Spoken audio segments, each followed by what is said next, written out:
La présidente du Conseil, Mme Cathy Wong.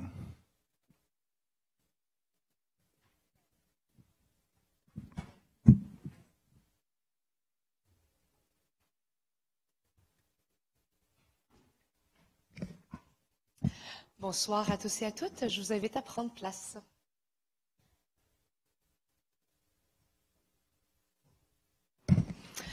Bon retour au conseil municipal. Alors, avant de commencer, je voulais rappeler un petit message aux élus. En début de séance, je vous avais parlé de la simulation de CTL Montréal.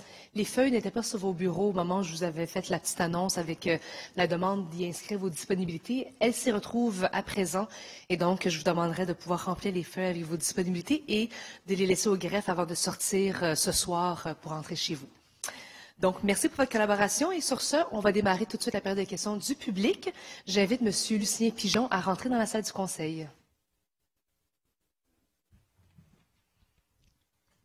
Bonsoir, M. Pigeon. Bonsoir, Mme Wong. Bonsoir, membres du Conseil. Mme Plante, la mairesse. Ma question s'adresse, c'est pour dire à la personne avec un bac en psychologie, mais non. Il faut juste dire que Mme Plante peut décider à qui elle veut diriger ma question. Mon sujet, c'est pas de sérieux progrès dans l'action pour le climat de la COP 25. Parce que les pays comme le Brésil, les pays arabes, les États-Unis, et puis, c'est quoi l'autre pays? En tout cas, il y a des pays qui ont bloqué. C'est arrangé qu'il n'y aura pas rien de bien qui sortirait du COP 25 à Madrid. En tout cas, M. Guterres, Antonio Guterres, était bien déçu des résultats. Comme moi, puis comme vous d'ailleurs, on est tous très déçus.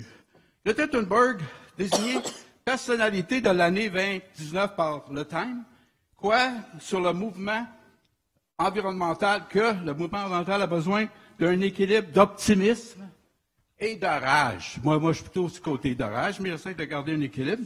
L'optimisme pour continuer et pour ne pas abandonner le combat, la rage, pour sortir de notre zone de confort, afin de réaliser nos ambitions climatiques. Et je sais que vous êtes tous ambitieux de ce côté-là, puis je vous appuie.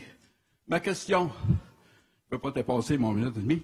L'avez-vous cette même ambition que Greta Thunberg et moi, de sortir la population de sa zone de confort? Et puis j'ai... Merci pour votre question, M. Pigeon. La zone de confort, c'est le 7 jaune au milieu. OK. Si on reste là, on ne pourra pas faire grand-chose. Le vert, c'est la zone de performance optimale. Monsieur Pigeon, je vais premièrement vous informer qu'habituellement, on ne laisse pas les personnes rentrer avec des objets ou des affiches lors de la période de questions. On vous invite à prendre la parole, mais à éviter les pancartes. Mais là-dessus, je vais donner la parole à l'administration. Madame Lavigne-Lalonde, à vous la parole. Merci, Monsieur Pigeon. Merci. Bonsoir. Merci pour votre question. Je pense qu'on vous le dit à chaque mois, mais merci de venir pour nous donner l'occasion, mois après mois, de réitérer notre engagement, de réitérer l'importance que la transition écologique a pour nous, l'importance de travailler aussi dans les réseaux dans lesquels on peut travailler. La Ville de Montréal fait aussi partie de réseaux. On n'est pas à la COP, mais on est dans d'autres réseaux. On travaille avec d'autres grandes villes à travers le monde pour s'assurer d'avoir des échanges, s'assurer de savoir quelles sont les meilleures pratiques pour les challenger aussi, et s'assurer qu'on prend les meilleures décisions pour atteindre nos objectifs. Sortir les gens de leur zone de confort, certains pourront se sentir bousculés par les actions qu'on doit mettre en place pour atteindre nos objectifs, mais sachez que notre ambition, elle est accompagnée de plusieurs valeurs, de plusieurs intentions, et dans celle-là, il y a celle de ne laisser personne derrière. Pour nous, la transition écologique est une priorité. L'ensemble des services à la Ville sont tournés vers cette priorité-là, mais on doit le faire, oui, en changeant nos habitudes, mais en s'assurant que tout le monde va continuer à pouvoir avoir un toit, s'assurer qu'il n'y a pas des personnes plus vulnérables qui peuvent être touchées de manière exagérée comparée à d'autres personnes. Donc, que tout le monde puisse continuer quand même à avoir les éléments de base, de pouvoir continuer à s'alimenter, avoir un toit, être en famille, se déplacer en sécurité, etc. Donc, c'est les valeurs qui nous guident quand même, cette équité, cette justice sociale au travers de cette transition qui nous tient vraiment à cœur, et je vous garantis qu'on travaille avec l'ensemble des réseaux pour atteindre nos objectifs. Merci. Une question Monsieur supplémentaire. Pigeon. Allez-y, Est-ce que vous le savez tous, qui a dit ça pour sortir du zone de confort? C'est pas moi qui le dis, là. Y a quelqu'un ici qui le sait, qui a dit ça, puis qui pousse pour sortir les gens de leur zone de confort. Tant qu'on ne les sort pas de leur zone de confort, les gens ici, là, on ne pourra pas atteindre des objectifs. Parce que vous voulez que la population embarque. Ça fait des mois que Mme Lalonde me dit qu'il faut embarquer le monde. Mais il faut le faire. C'est bien beau de parler. Est-ce que dans votre plan, Mme Lalonde, est-ce que vous allez faire quelque chose pour embarquer les gens? Parce qu'à date, je n'ai pas aucune idée de ce que vous allez faire l'année prochaine pour le climat. Merci, M. Pigeon, pour votre question. Mme Lavigne-Lalonde, à vous la parole. Absolument. Dans ce plan, il y a un grand volet sur la mobilisation. Je pense qu'on ne peut pas atteindre des objectifs comme ceux-là sans travailler tout le monde ensemble. Sinon, je pense qu'il y aurait déjà certaines personnes qui auraient juste décidé de le faire, puis on l'aurait fait. C'est la part, tout le monde a un rôle à jouer là-dedans, et c'est absolument important pour nous de mobiliser les gens. On va travailler avec les groupes, on va travailler avec les citoyens. On a déjà commencé à le faire dans tout le travail qu'on a fait jusqu'à maintenant sur ce plan qu'on espère vous présenter réellement le plus rapidement possible. Mais il faut savoir que si on veut atteindre des objectifs précis, c'est aussi faut se dire, les changements climatiques, il y a beaucoup de science derrière ça. Il faut s'assurer que les mesures qu'on va prendre vont pouvoir être mesurables, qu'on va s'assurer qu'on est sur la bonne direction puis qu'on peut calculer nos émissions de gaz à effet de serre, etc. Donc, il y a un travail quand même important de rigueur qui doit être fait. Mais on a aussi travaillé avec plusieurs acteurs de la société montréalaise, plusieurs personnes d'organismes de mobilisation, des groupes citoyens pour qu'ils embarquent avec nous dans ce plan-là et qu'ils nous partagent leur expérience de mobilisation citoyenne pour s'assurer qu'on prenne les meilleurs moyens pour y arriver. Merci. Merci, Madame. Voulez-vous accepter? Merci, M. Pigeon. J'aimerais déposer la zone de confort avec Mme Lalonde, s'il vous plaît. Merci beaucoup, M. Pigeon. Bonsoir tout le monde. Bonne soirée. Merci beaucoup. Joyeuse fête, M. Pigeon. Bonne soirée. La question numéro 2 a désisté, donc elle ne posera pas sa question. On va passer à M. Hans Marcotte. Je l'invite à rentrer dans la salle du Conseil.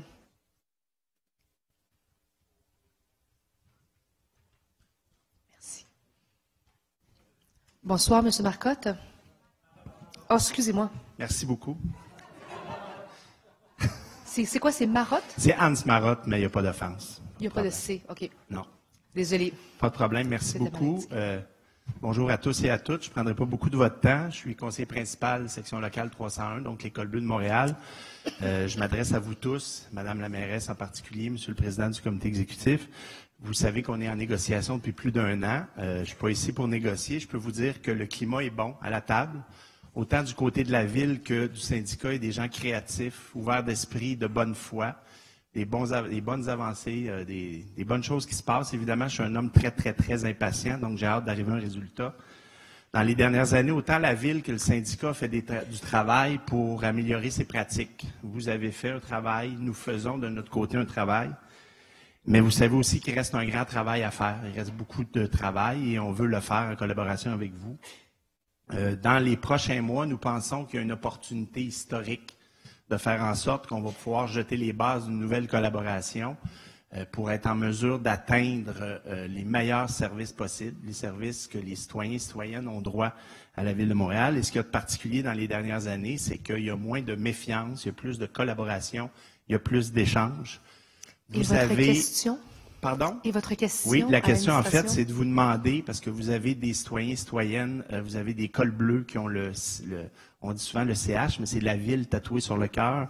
Alors, on vous demande si vous allez mettre toutes les énergies possibles dans les prochains mois pour en arriver à une entente rapide, parce qu'il y a un contexte historique qui ne se représentera peut-être pas. Merci pour votre question. Je vais laisser l'administration vous répondre et je vous reviens pour une deuxième question. Monsieur Doré, à vous la parole. Oui. La réponse va être simple, c'est tout à fait ça.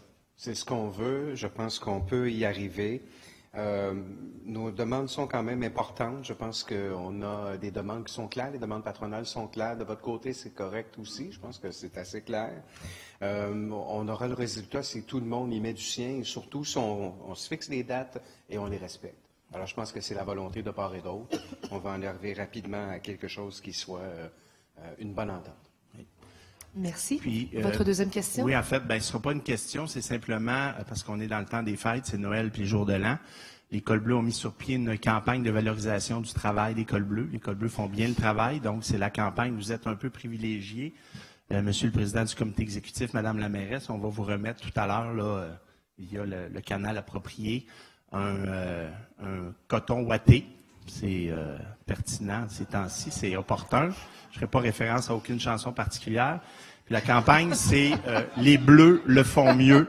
Donc, profitez de l'opportunité que vous avez parce que ça ne se représentera peut-être plus ou peut-être pas assez rapidement. Donc, on est là pour être au service et en collaboration.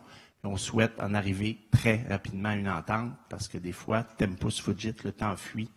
On pourrait perdre des opportunités qui ne reviendront pas. Je vous remercie beaucoup. Merci beaucoup pour vos questions. Le coton ouaté est ici. Merci. Il y a 2 grandeurs, vous choisirez.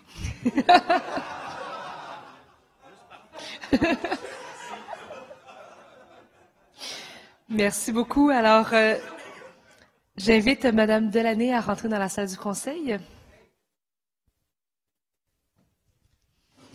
Bonsoir, Mme Delaney.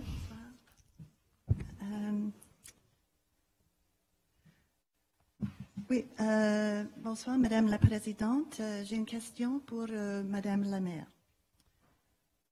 De la part des amis du Parc Meadowbrook et des nombreux autres groupes environnementaux, je tiens à vous féliciter de la récente annonce au sujet du Grand Parc de l'Ouest, mais aussi de la décision de la Cour d'appel du 26 novembre dans l'affaire Meadowbrook Group Pacific contre la Ville de Montréal. Les amis du Parc Meadowbrook défendent les 57 hectares de Meadowbrook depuis maintenant 30 ans. Nous avons contribué à défaire plusieurs projets de construction, plutôt qu'un golf réservé aux golfeurs pendant quelques mois de l'année. Nous y voyons un parc nature urbain et patrimonial accessible à tous les Montréalais à longueur d'année. Je me permets donc de vous remettre les résultats d'une charrette de conception que nous avons organisée avec les urbanistes, les architectes du paysage, des élus et des citoyens. Ce plan directeur pourra servir de point de départ à une consultation plus large sur l'aménagement du terrain. Avec le venue de l'hiver, j'ajoute aussi une petite étude que nous avons faite sur la pratique.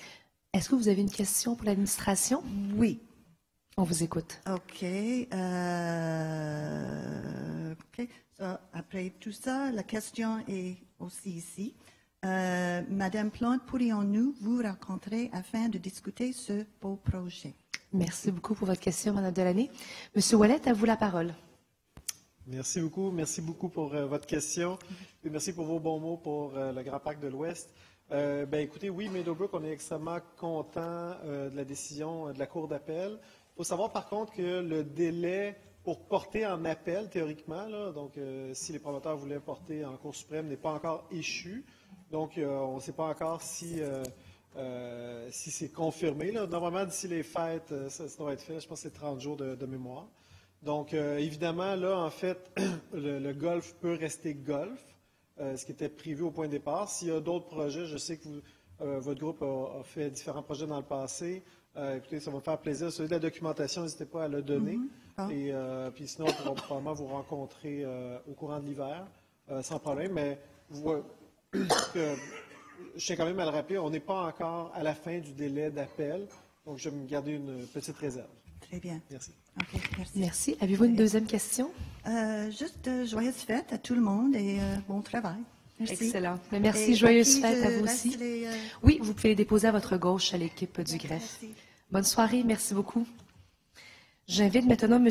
Mathieu Grondin à rentrer dans la salle du Conseil.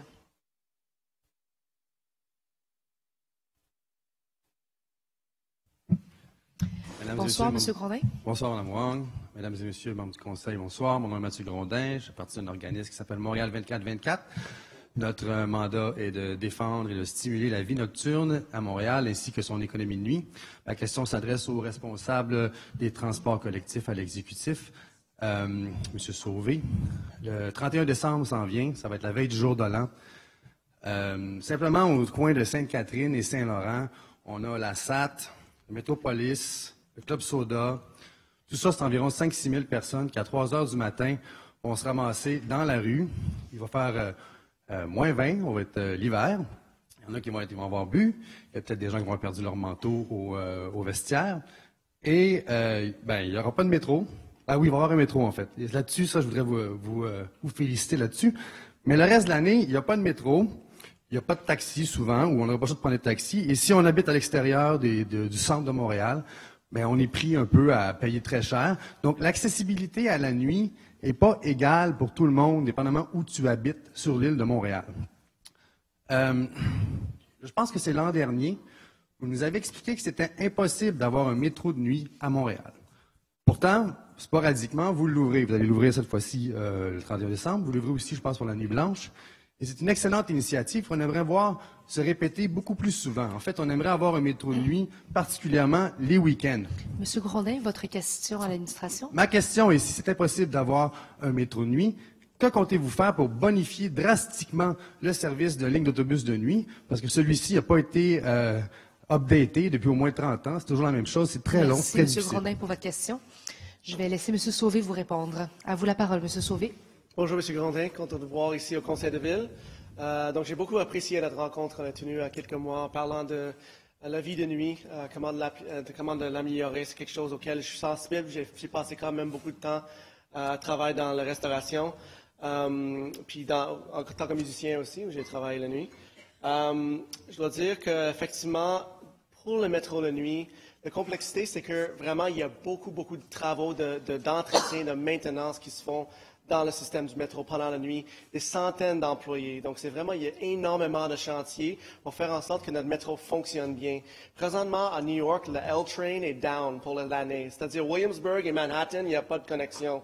Parce qu'ils ont tellement de déficit d'entretien que là, ils ont dû fermer la ligne de métro pour une année. On ne veut pas se rendre là. Donc, la STM, on a vraiment le plan d'entretien à long terme et des millions de déficits d'entretien. Et le travail du métro, c'est vraiment nécessaire. Est-ce qu'on peut faire des événements ponctuels, comme pour le 31 décembre, effectivement?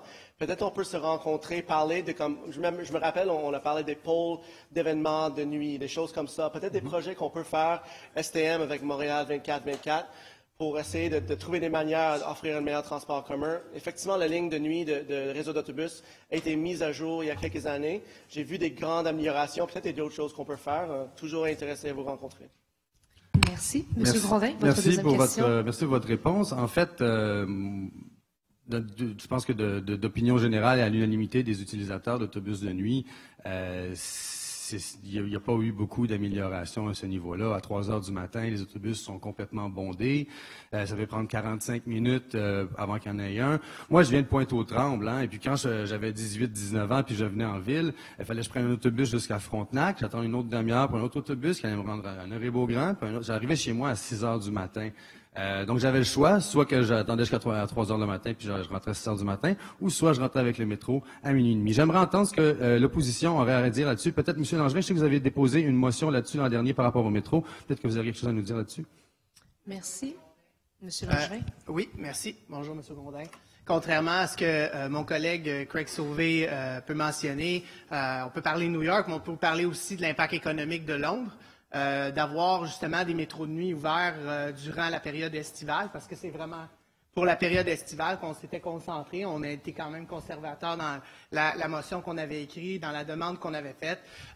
Mais malheureusement, avant même qu'il y ait une toute forme de débat sur la question, on a eu droit à une pédagogie, on va dire politically correct comme ça, de la part de l'administration au travers des médias, sans avoir d'invitation sur qu'est-ce qui se passait la nuit, puis vraiment comprendre les difficultés qu'il peut y avoir et les investissements nécessaires pour pouvoir avoir un service de nuit.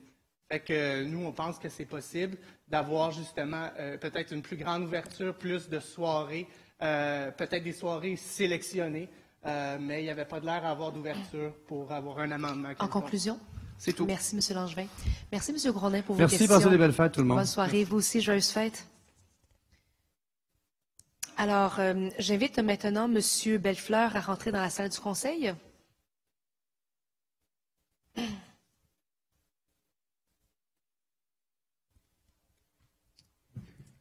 Bonsoir, M. Bellefleur.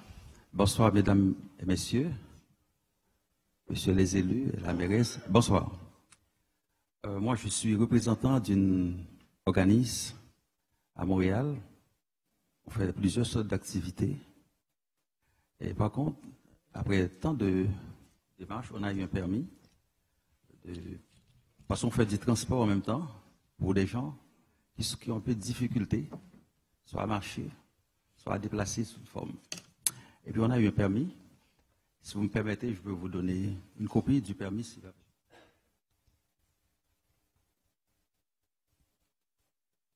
Depuis le 18 décembre. Et puisque on voit que la ville de Montréal a tardé, ou bien le transport a tardé à enlever des blocs de béton qui bloquent l'entrée, alors j'aimerais demander la porte exactement qu'on doit frapper et quand est-ce qu'on peut enlever ça pour nous, parce que ça nous empêche de rendre ce permis valide que j'ai reçu de la ville de Montréal. Merci pour votre question. Monsieur Limoges, le leader de l'opposition. Bonjour, Monsieur Bellefleur. Je m'excuse de vous tourner le dos. On s'est déjà rencontrés à plusieurs reprises, vous et moi. Vous avez effectivement un permis pour avoir 3 places de stationnement derrière votre église. Et vous avez tout à fait le droit d'avoir ces 3 places-là, mais il manque des papiers au dossier pour que le permis soit actualisé. Alors, tout ce qui vous manque à faire, c'est une dernière visite à l'arrondissement avec les papiers conformes. Je sais que vous êtes allé voir M. Nadeau-Dubois, vous êtes allé voir M. Boulris, vous êtes venu nous voir, mais c'est vraiment les fonctionnaires qu'il faut que vous alliez voir. Il manque des pièces au dossier. Il suffit que vous mettiez les pièces au dossier. Et quand on aura la preuve que vous avez un stationnement conforme de 3 places et de 3 places seulement, alors les blocs de béton seront levés. OK. Merci. Votre deuxième question, allez-y. Bon, de toute façon, avant qu'on avait émis le permis, tout était conforme avant qu'on avait émis le permis. Je ne sais pas quoi, qu'est-ce qu'il manque. S'il y a quelque chose qui manque, je suis prêt à accéder à faire ça le plus vite que possible. Mais comme je ne sais jamais qu'est-ce qui manque, il y a toujours quelque chose qui retarde pour enlever les blocs de béton. Si j'en ai un ce soir, je vais le faire dans l'immédiat, le plus vite que possible. Merci, M. Bellefleur. M. Limoges, à vous la parole. Oui, M. Bellefleur, il n'y a pas de discrimination ici. Là. Les fonctionnaires, qui sont des gens neutres et impartiaux, je vous jure, il n'y a pas plus neutres et impartiaux dans la vie que nos fonctionnaires à l'arrondissement, n'attendent que la conformité du dossier. Quand elle sera là, puis ils n'attendent que ça, là, ils vont respecter la loi et vous avez droit à 3 cases de stationnement. Quand les 3 cases seront bien délimitées, que les pièces seront toutes au dossier, les blocs de béton seront levés, puis on va faire respecter votre droit. Alors, il n'y a pas de conspiration ici, il faut juste que vous retourniez à l'arrondissement. Mais ce n'est pas ici qu'on peut le régler ce soir. Merci beaucoup. Merci, M. Bellefleur, pour vos questions. Okay.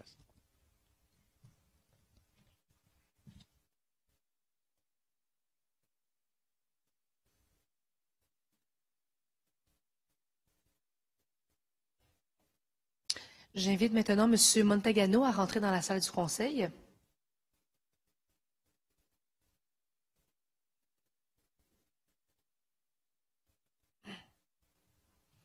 Bonsoir, M. Montagano. Bonsoir. On vous écoute. Oui, bonjour. Mon nom est Alex Montagano. Je suis résident de l'arrondissement Côte-des-Neiges Notre-Dame-de-Grâce. It's the most populous borough in the city of Montreal with 170,000 people.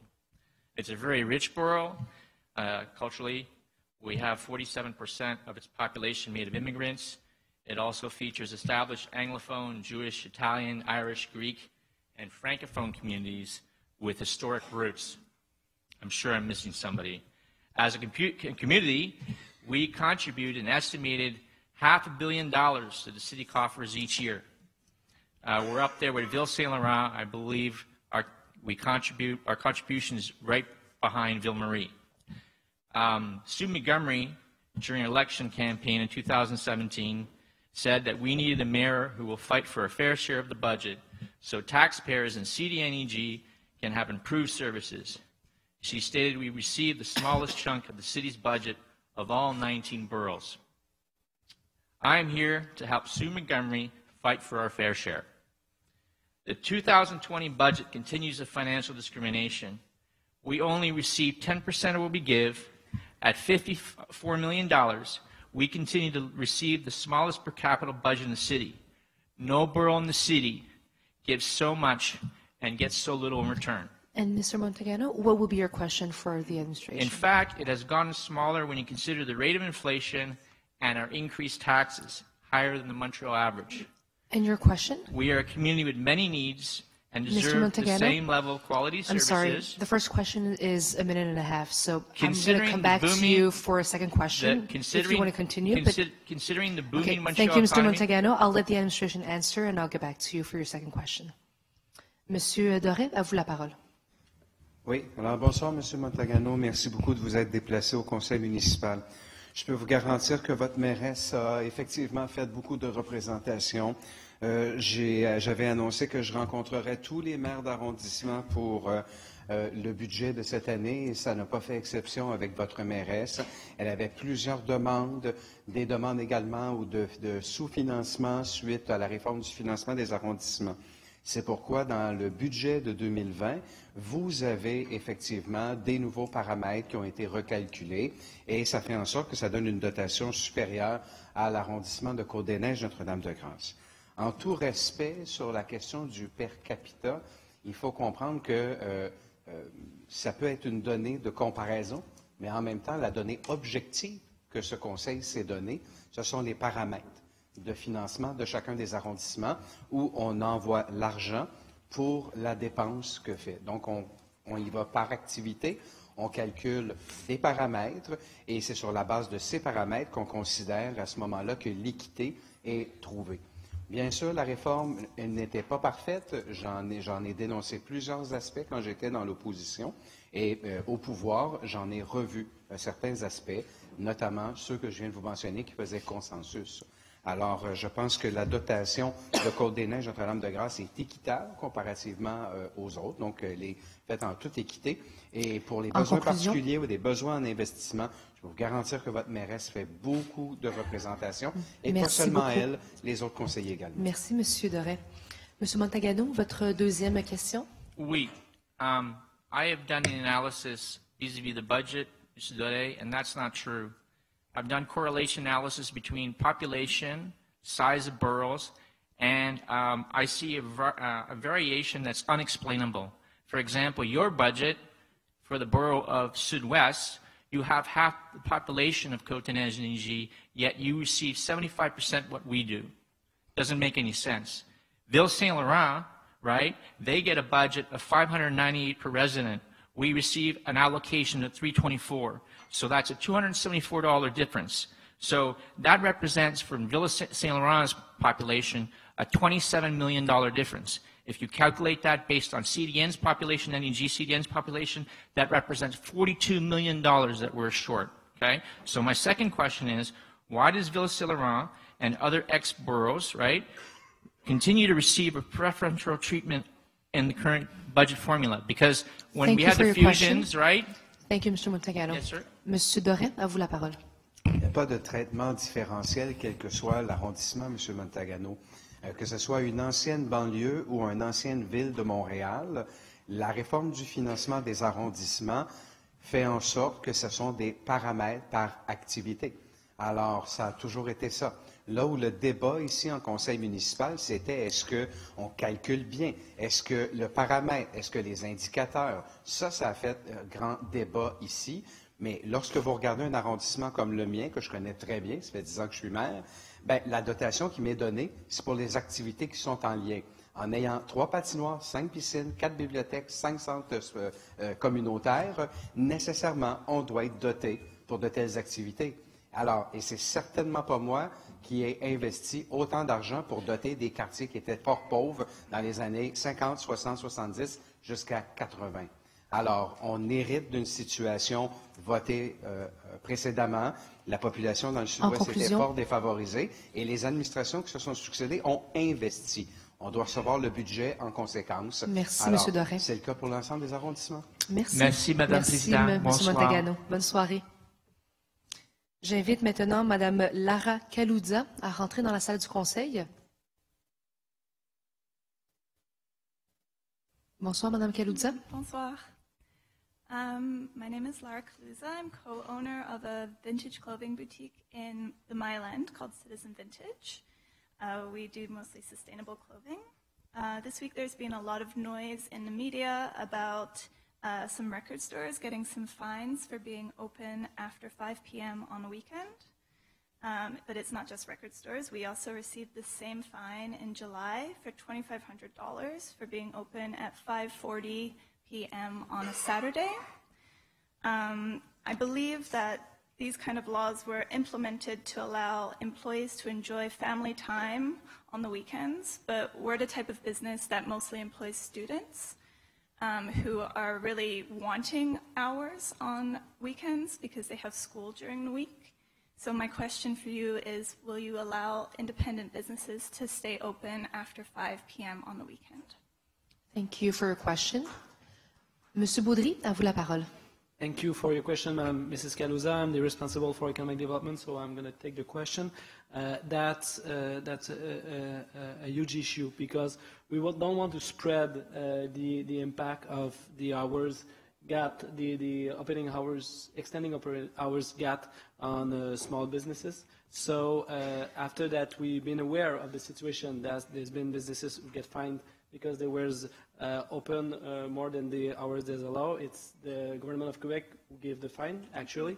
But the mayor of Montreal asked us to see the situation and to make a proposal at the beginning of next year's about this specific situation. But we have to take it. You don't mind if I answer the last part of the question in French? No, OK. En fait, l'enjeu doit être pris vraiment dans son ensemble, parce que si on fait du mur à mur, il peut y avoir des impacts très négatifs. Donc, on regarde toutes les solutions. Effectivement, on a des pouvoirs qui vont nous permettre de légiférer là-dessus, soit par règlement ou par ordonnance. Et en début d'année, on va proposer des choses justement pour permettre au commerce d'avoir un impact et ceux qui le souhaiteraient de pouvoir ouvrir plus tard. Donc, on va vraiment venir proposer un modus operandi à ce niveau-là. Merci. Do you have a second question? Could I also hear a response from the opposition? Absolutely. Monsieur le chef de l'opposition, à vous la parole. Merci. Good evening. Thank you for the opportunity to allow us to speak on this issue. I apologize for having my back to you. I share your concern. I think we all do. I believe that when we saw the news reports of receiving $2,500 tickets for being open 15 minutes, 10 minutes after the allowable time, and apparently you're usually open until 6 p.m. on Sundays, is simply an aberration for what it should be in Montreal, a cosmopolitan, a metropolitan area where we have a lot of tourists, where we encourage small businesses on the street. So I understand the openness of the administration. We know that the City of Montreal, since a couple of years, has the power to dictate and to determine opening hours. We look forward to seeing what kind of proposal is going to be made forward, and we, learning of this situation, have considered and will consider presenting our own motion to that effect. Thank you very much. Merci, Monsieur le chef de l'opposition. Thank you for your questions. Thank you very much. Merci. Have a good evening. J'invite maintenant Madame Céline Forget à rentrer dans la salle du Conseil. Bonsoir, Madame Forget. Bonsoir. Le 29 novembre dernier, dans le Journal de Montréal, on apprenait que des travaux de pavage auront lieu dans tous les arrondissements en 2020, à l'exception d'Outremont. Alors pourquoi? Pourquoi pas Outremont? Merci pour votre question. Monsieur Cadwell, à vous la parole. Merci, Madame Forget. Vous faites référence au programme complémentaire de planage-revêtement et au programme de planage-revêtement. Il y a une opération très rigoureuse où, suite au diagnostic quant à l'état de détérioration des rues, nos équipes font une priorisation des différentes opérations de PCPR et de PRCPR. Donc, la façon dont ça fonctionne, on part du diagnostic qui a été fait en 2018 sur l'état de détérioration des rues. On le couple avec la programmation pour prolonger la durée de vie de certaines rues en attendant une intervention. Donc, ce sont les deux facteurs qui nous guident dans l'établissement d'une programmation plus fine. Avec ces deux facteurs, cette année, il s'adonne qu'il y a un planage variable dans l'ensemble des arrondissements. Et dans la programmation de cette année, il n'y en a pas pour Outremont. Il y en a eu par le passé, il y en aura pour le futur, mais c'est clairement dû à l'état d'avancement des différentes étapes d'entretien de la chaussée en lien avec notre programmation de réfection. Merci, M. Caldwell. Madame Forgette, avez-vous une deuxième question? Est-ce que ces études-là sont publiques? Merci. M. Caldwell, à vous la parole. L'auscultation des rues, et mon collègue Ouellet pourra me compléter s'il le souhaite, l'auscultation des rues, justement, le diagnostic qui résulte de l'auscultation des rues est disponible en données ouvertes à la Ville de Montréal. Merci. Merci, Mme Forget, pour vos questions. Bonne soirée. J'invite maintenant M. Poitras à rentrer dans la salle du Conseil.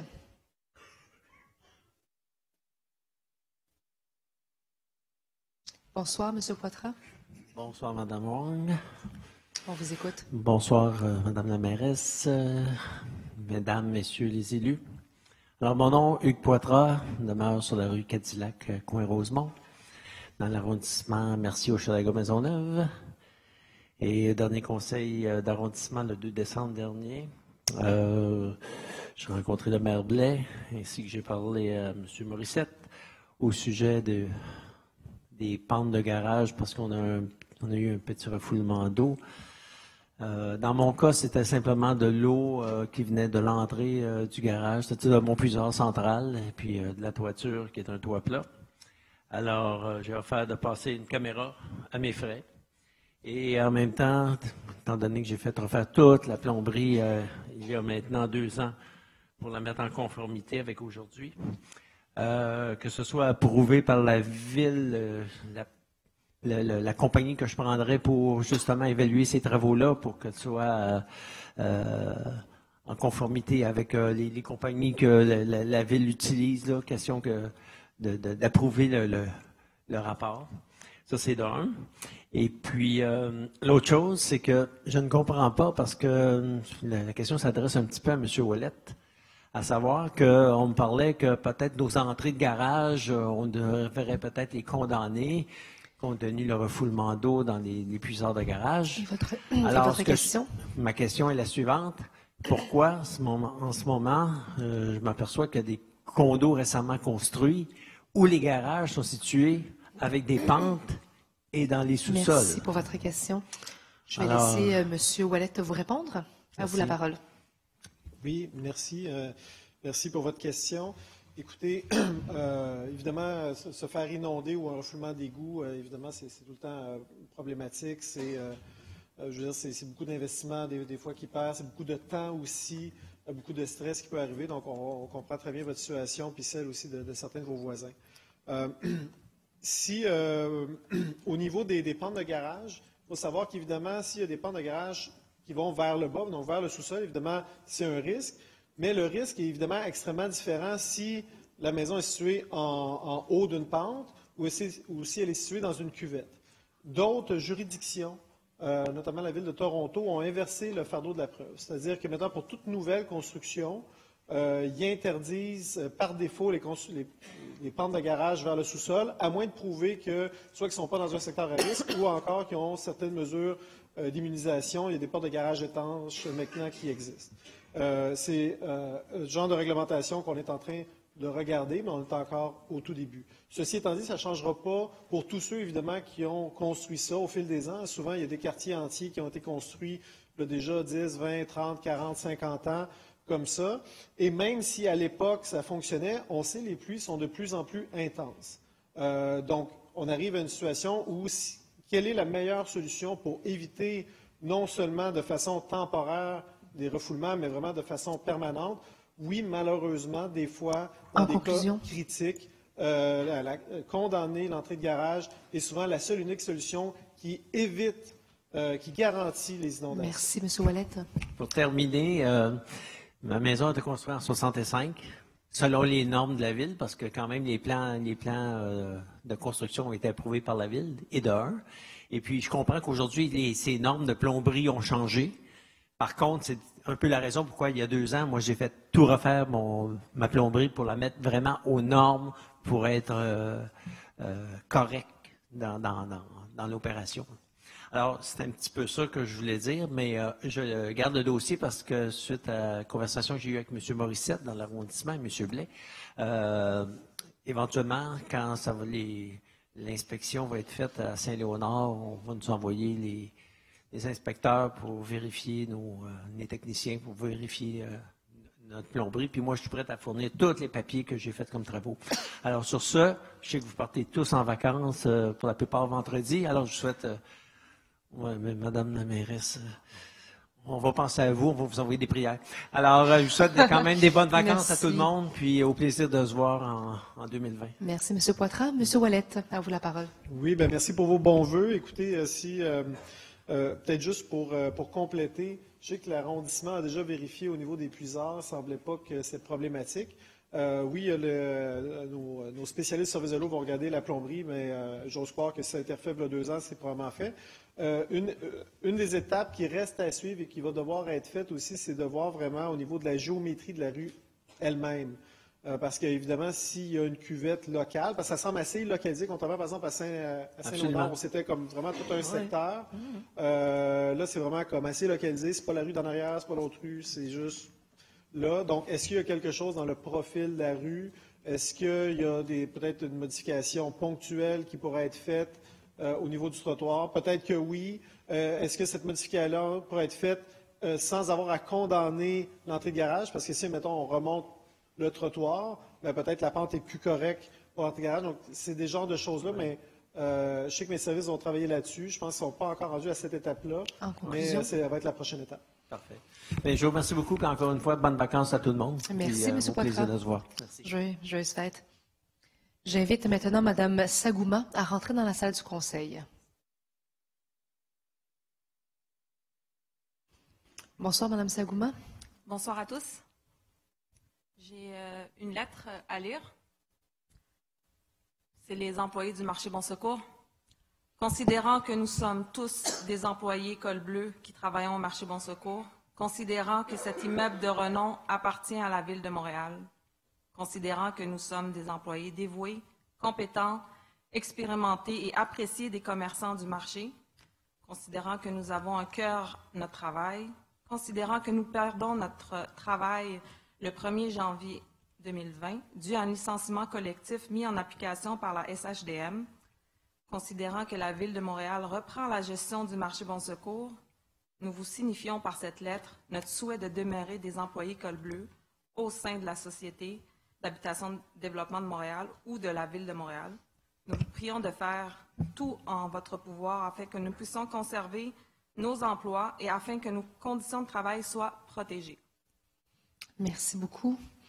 Monsieur Dorette, à vous la parole. Merci beaucoup, Madame la Présidente. Je comprends tout à fait la situation que vous vivez collectivement. C'est sûr et certain qu'à la veille du temps des fêtes, de faire face à un licenciement collectif, c'est absolument pas idéal. Ça peut être assez difficile, merci. C'est pour ça qu'on s'était entendu. En fait, on a demandé à la SHDM de déployer ses meilleurs efforts pour offrir des emplois à l'intérieur, donc de la SHDM. C'est ce qui a été fait pour plusieurs d'entre vous. Il y a des postes qui ont été refusés, donc des gens qui disaient non, moi je préférerais rester dans le poste qui est le mien et voir ce qu'il adviendra. C'est pour ça également que le mandat a été très clair donné au service des ressources humaines d'aller de l'avant avec votre syndicat. Il y a eu plusieurs rencontres. La dernière était, je pense, il y a 10 jours. Je pense que c'était le 6 décembre dernier. Il y a une rencontre qui a été qualifiée de satisfaisante avec votre syndicat. Nous avons demandé, en fait, on a offert à des employés, donc aux gens de l'École bleue du marché Bon Secours, de pouvoir joindre les rangs de la Ville de Montréal, dépendamment des qualifications, dépendamment également des postes qui étaient offerts à la Ville de Montréal. Donc, les discussions vont bon train. On espère que les offres qu'on fera seront acceptées par l'École bleue du marché Bon Secours, donc de la SHDM. On a donné également de l'aide, Madame la Présidente, pour la rédaction de CV, s'assurer également de pouvoir bien remplir les papiers pour la Ville de Montréal, postuler sur les postes qui étaient possibles. Donc, vraiment, on donne le meilleur possible pour pouvoir faire en sorte que vous ayez un emploi. Merci, M. Doré. Avez-vous une deuxième question? Oui, s'il vous plaît. En considérant aussi le fait que la prévision budgétaire pour 2020 est à 0 grâce aux employés du marché Bon Secours, c'est la prévision qu'on voit pour la prochaine année grâce au travail des employés. Ma question est la suivante. Pourquoi nous enlever de cette place quand on fait si bien notre travail? Merci pour votre question. Monsieur Doré, à vous la parole. Bien, en fait, je ne peux pas répondre pour la Société d'habitation et de développement de Montréal exactement sur les motivations, sinon que les opérations, en fait, sur l'aspect technique que vous mentionnez, là, de la provision. Mais ce qu'on sait et qui est public, c'est que l'opération du marché Bon Secours est déficitaire depuis de très nombreuses années. Alors, la SHDM avait accepté de signer une nouvelle convention avec l'administration précédente, bien qu'elle était déficitaire. Sur la base qu'ils réussiraient probablement à équilibrer leurs frais. Ça n'a pas été le cas. Alors, c'est pour ça que la SHDM nous a fait part, dans les délais impartis à la Convention, qu'elle ne renouvellerait pas et qu'elle ne voulait absolument plus gérer le marché Bon Secours parce que c'est une opération qui est déficitaire. La preuve en est que la Ville de Montréal, dans le budget 2020, a dû effectivement prévoir des sommes nécessaires additionnelles au budget du service de la gestion et de la planification immobilière, justement parce que nous allons opérer le marché Bon Secours sans faire les frais. Alors, le budget de la Ville a été adapté en conséquence, Madame la Présidente. Merci beaucoup. Merci pour vos questions. Merci. Bonne soirée. J'invite maintenant M. Martin Dion à rentrer dans la salle du Conseil.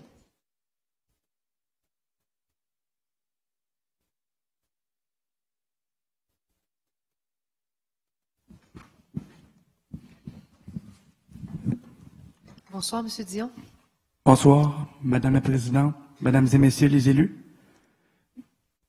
Je constate qu'il y a de plus en plus de personnes en situation de handicap qui utilisent le métro à Montréal. Question. J'aimerais savoir si, suite aux inondations des stations de métro P9 et Square Victoria qui a eu lieu cette année, nous aimerions savoir c'est quoi le plan d'urgence pour évacuer une personne à mobilité réduite dans une station de métro, accessible ou inaccessible? Merci pour votre question. Monsieur Sauvé, à vous la parole. Bonjour, Monsieur Dion. Merci beaucoup d'être venu au Conseil de Ville nous voir encore. Toujours un plaisir. Donc, dans le cas d'évacuation de personnes à mobilité réduite, si on sait qu'il y a si le service d'urgence sait qu'il y a quelqu'un en chaise roulante, ils vont prendre en soin en premier, là, ils vont prendre une priorité de ça. Puis si la chaise n'est pas motorisée, ils vont prendre une chaise comme une chaise manuelle avec eux autres. Donc, c'est clairement quelque chose qui est pensé. C'est vrai qu'on n'a pas nécessairement des ascenseurs dans les tunnels, mais il y a quand même un protocole pour les personnes à mobilité réduite dans les cas d'évacuation, comme dans le métro. Merci, M. Sauvé. M. Dion, avez-vous une deuxième question? Oui. Dans le fond, nous, le réplique, nous aimerions avoir le document, s'il vous plaît, du plan d'évacuation d'urgence dans le métro pour les personnes à mobilité réduite. Merci. M. Sauvé? Donc, je vais parler avec mes services à la SL pour pouvoir organiser l'information, transformer l'information envers vous. Ça me fait du plaisir. Et en même temps, j'aimerais en profiter pour vous souhaiter une très joyeuse fête. Merci, joyeuse fête et bonne année. Merci, M. Dion. Joyeuse fête à vous aussi. Vœux, paix, bonheur, je vous souhaite. À vous aussi. Merci. Au revoir. Au revoir.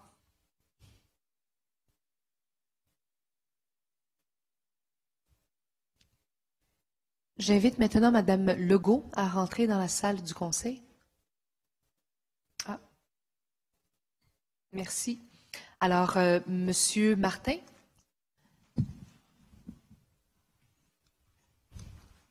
Bonsoir, Monsieur Martin. Bonsoir. Je suis révérend Charles Martin. En cette occasion de fête, je présente mes sincères et en cette occasion de fête, je dis bonne fête à la mairesse et à tous les élus de Montréal. Je suis ici ce soir parce qu'il y a un permis qui a été émis à la ville de Montréal, à l'organisme Maranatha.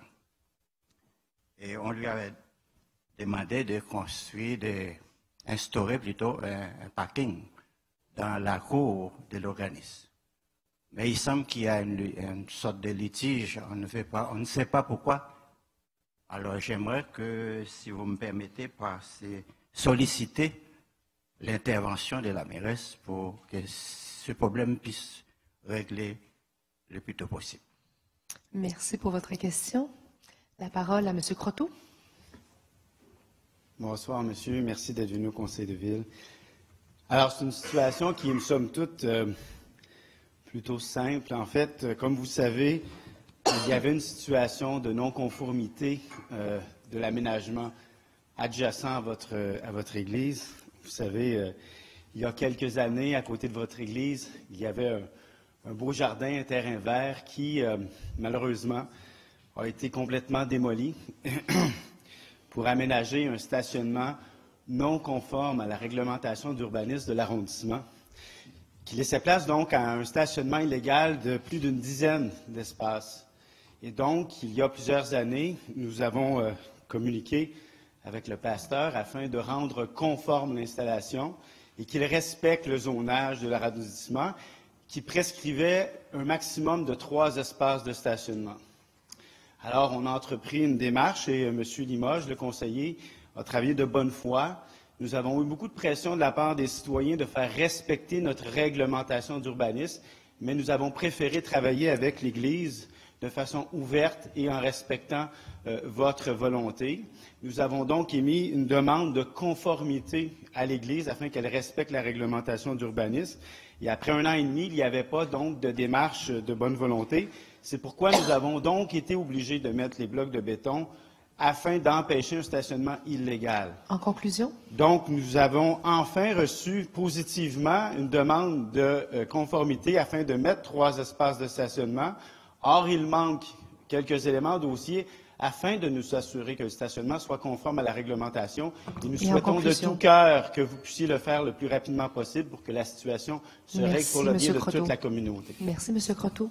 M. Martin, avez-vous une deuxième question? Oui, ce que nous aimerions savoir, c'est quelles sont les autres formalités que vous exigez. Alors, nous aimerions les savoir et les voir. Merci pour votre question. M. Croteau, à vous la parole. Merci beaucoup. Comme le disait plus tôt mon collègue, M. Limoges, nous avons des fonctionnaires très diligents et je suis convaincu qu'ils vous ont déjà transféré cette information. Si ce n'est pas le cas, je vous invite à recommuniquer et vous assurer de faire le suivi avec nous pour que nous soyons certains que vous ayez toute l'information que vous avez besoin pour vous assurer d'avoir pleinement satisfaction de la part de nos services. Je compte sur vous et merci d'avance. Merci beaucoup. Bonne soirée, M. Martin. Merci. J'invite maintenant Mme Catherine Lapointe à rentrer dans la salle du Conseil.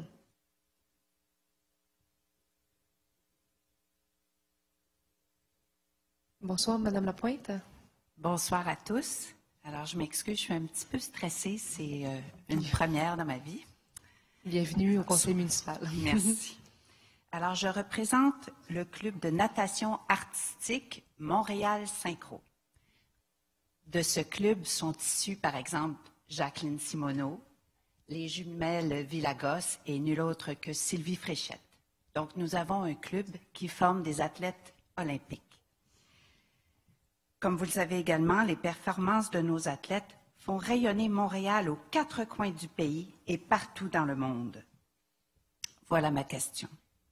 Plutôt que de tenir compte principalement du lieu de résidence de l'athlète, comme ce sera le cas dorénavant, pourrait-il être possible que la subvention versée à un club aussi performant que Montréal Synchro tienne aussi compte de son pouvoir d'attraction sur des athlètes de grand talent de la grande région de Montréal qui n'y habitent pas, mais qui la font rayonner de façon internationale?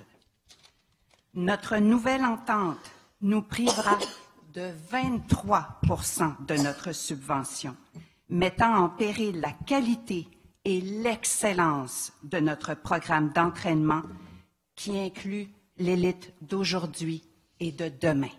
Merci pour votre question. La parole à M. Parizeau.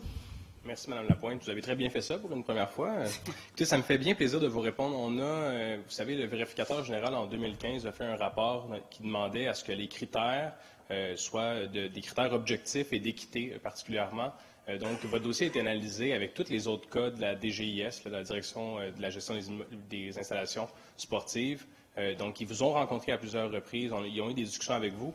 Mon soutien aux élus, Sébastien Paillard, va sortir dehors pour venir vous rencontrer. Moi, ça va me faire plaisir de vous rencontrer pour en discuter avec vous. Mais c'est certain que c'est des critères qui sont objectifs, qui ont été déposés ce soir même au conseil municipal, qui ont été adoptés au comité exécutif il y a 2 semaines. Donc, c'est difficile pour nous de vous répondre à cette question-là parce que certainement qu'on veut que les clubs sportifs qui sont soutenus par la DGIS, puis c'est très important, le soutien qu'on vous offre par la reconnaissance reconnaît que vous êtes un club important pour la région montréalaise puis pour la ville de Montréal. Donc, on comprend votre désarroi face à la situation. C'est pour ça que ça va me faire plaisir de vous rencontrer, mais vous savez, on en a, les fonctionnaires vous en ont parlé. Ça sera dégressif pour vous aider à amener une transition aussi dans le club puis pour vous aider aussi dans le soutien organisationnel. Donc, ça va me faire plaisir de vous rencontrer. Je crois que c'est une deuxième question. Merci beaucoup. Madame Lapointe, avez-vous une deuxième question? Oui, j'aimerais savoir si dans les critères qui ont été étudiés, on tient compte de la particularité de la natation artistique, car pour faire un athlète en natation artistique, il faut avoir plusieurs entraîneurs parce qu'il y a de la flexibilité, de la danse, de la force, de la natation. Est-ce qu'on a tenu compte de cette particularité-là? Merci pour votre question. Monsieur Parizeau. Écoutez, bien honnêtement, je ne sais pas si on a tenu compte de la particularité de la nage synchronisée, de la natation artistique. J'ai encore de la misère, moi avec le changement de nom. Mais je ne sais pas si on a tenu compte spécifiquement de votre spécificité. Certainement qu'il y a d'autres clubs de la DGI qui sont soutenus par la DGIS qui ont des spécificités aussi, parce qu'on le sait, avoir un athlète qui part des arrondissements, que ce soit d'un arrondissement là, comme Verdun, comme Annecy, Cartierville, bon, j'ai nommé ton arrondissement, c'est puis le mien. Donc, c'est sûr que partir un athlète de nos arrondissements pour les amener aux Olympiques, il faut qu'il y ait un certain nombre d'entraîneurs qui les encadrent, des nutritionnistes. On sait que c'est de plus en plus compliqué. Donc, je ne sais pas spécifiquement si on a tenu compte de votre cas précis, mais comme je vous dis, ça va me faire plaisir de vous rencontrer pour en discuter. Merci beaucoup. Merci, Madame Lapointe. Merci. Bonne soirée. Joyeuse fête. Joyeuse fête à vous aussi. Et j'invite Madame Mathilde Charon à rentrer dans la salle du conseil.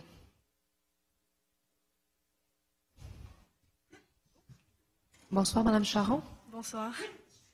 Donc, bonsoir, chers élus. Donc, je viens devant vous ce soir parce qu'on approche d'un changement de décennie et je me demandais si c'est encore possible de rêver. Moi, mon rêve à moi, celui de beaucoup de Montréalais, c'est celui d'avoir un anneau de patinage réfrigéré de 400 mètres au parc Langrignon. Vous savez, activité extérieure, santé pour tous, c'est un projet gagnant. Bon, j'étais devant vous il y a 4 ans. C'est vraiment des bons souvenirs parce que vous nous aviez annoncé un anneau en novembre 2019.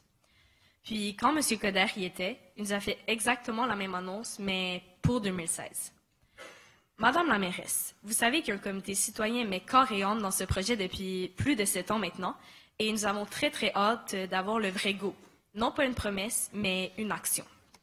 J'ai appris aussi que vous envisagiez un anneau permanent, comme le souhait du départ du comité, et le problème était plutôt l'argent. Vous savez que si j'étais riche, moi, je l'aurais déjà payé cet anneau-là, mais bon, j'ai juste 15 ans.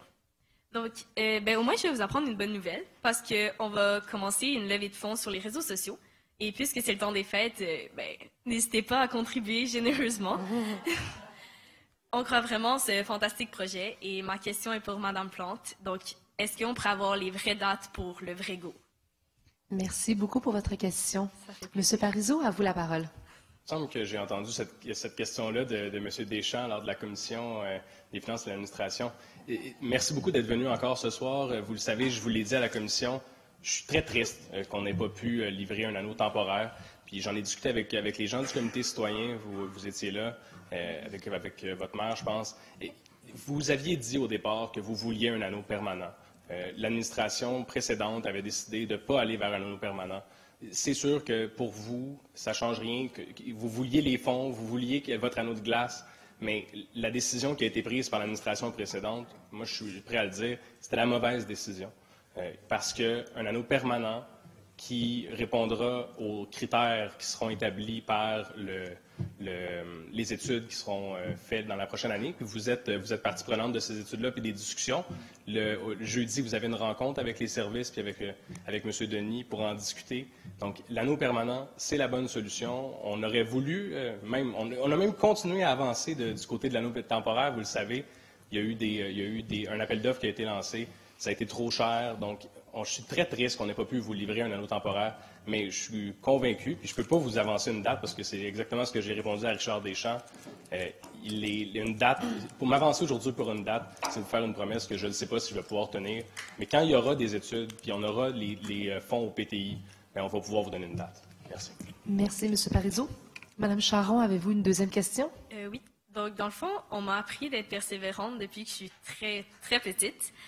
Et, moi, je pense que c'est vraiment important de croire en ce projet-là, mais là, maintenant, je sais pas. Est-ce que ça vaut la peine que j'y croie encore ou mon espoir devrait s'arrêter là? Merci, Mme Charon, pour votre question. Mais là, à la veille de Noël, je peux pas vous dire d'arrêter votre espoir. Bonne chance pour votre réponse. Je pense que c'est pas possible de vous dire ça aujourd'hui. Non, écoutez, je vous le dis, c'est pas avec M. Payeur, on travaille très très fort avec les services pour qu'il y ait des discussions avec vous, pour qu'il y ait des discussions avec le groupe citoyen, avec la fédération, avec l'association de patinage de vitesse. On le sait, c'est particulier le patinage de vitesse longue piste. Les jeunes, les gens qui veulent prendre part à cette activité-là doivent s'expatrier, que ce soit à Québec ou à Calgary. Donc, on veut arrêter ça. On veut qu'à Montréal, on puisse avoir un anneau de glace permanent maintenant. Donc, on va travailler avec vous. Puis, lâchez pas. On va se souhaiter d'avancer suffisamment dans le projet en 2020 pour que je puisse aller défendre très fièrement auprès du président du comité exécutif votre dossier pour qu'on puisse avoir des fonds. Merci. Merci, M. Parizeau. Merci, Mme Charon, pour votre question. Merci, joyeuse fête. Joyeuse fête. Gardez votre cœur d'enfant, allez jouer dehors. Hein? Bonne soirée. Alors, ceci complète la période de questions du public. Monsieur le leader? Madame la Présidente, on va proposer une prolongation d'une demi-heure appuyée par mon collègue Benoît Doré. Parfait. Alors, la période de questions est prolongée de 30 minutes. J'invite maintenant M. Louis Langevin à rentrer dans la salle du Conseil. Bonsoir, M. Langevin. Bonsoir. J'ai épluché le budget, mais il manque des informations, car dans l'augmentation des taxes, je ne trouve pas qui paie les taxes parce que c'est inscrit habitant par arrondissement. Donc, je désire savoir où je trouve la part des locataires et celle des propriétaires, car les locataires sont actuellement au mois, ce qui n'est pas le cas pour les propriétaires.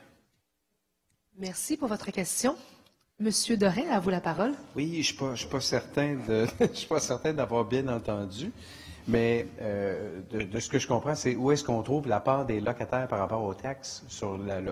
Bien, M. Langevin, vous savez très bien la réponse. Là. Je veux dire, on ne peut pas savoir quelle portion du compte de taxes le propriétaire envoie vers son locataire. Ce qu'on souhaite, bien sûr, c'est qu'il remplisse le formulaire de la Régie du logement et puis que ce soit cette partie-là qui soit transférée. Mais quelle portion, ça va dépendre d'un compte à l'autre, ça c'est sûr et certain. Merci, M. Doré. M. Langevin, avez-vous une deuxième question? Où est inscrit le nombre de propriétaires ainsi que le nombre de versements? Merci pour votre question. M. Doré, à vous la parole. Je peux vous trouver le nombre d'unités d'évaluation foncière, ça c'est sûr, ça veut dire que ça équivaut un compte à un propriétaire. Le nombre de versements, c'est pas dans le budget que vous allez le trouver, mais dans l'enveloppe qui va contenir votre compte de taxes. Merci pour votre réponse. Merci à vous aussi. Joyeuse fête, M. Langevin. Qu'est-ce qu'il dit? J'invite maintenant M. Chapman à rentrer dans la salle du Conseil. Bonsoir, M. Chapman. Bonsoir, Madame la Présidente, Madame et Messieurs les conseillers et conseillères, et Madame la mairesse.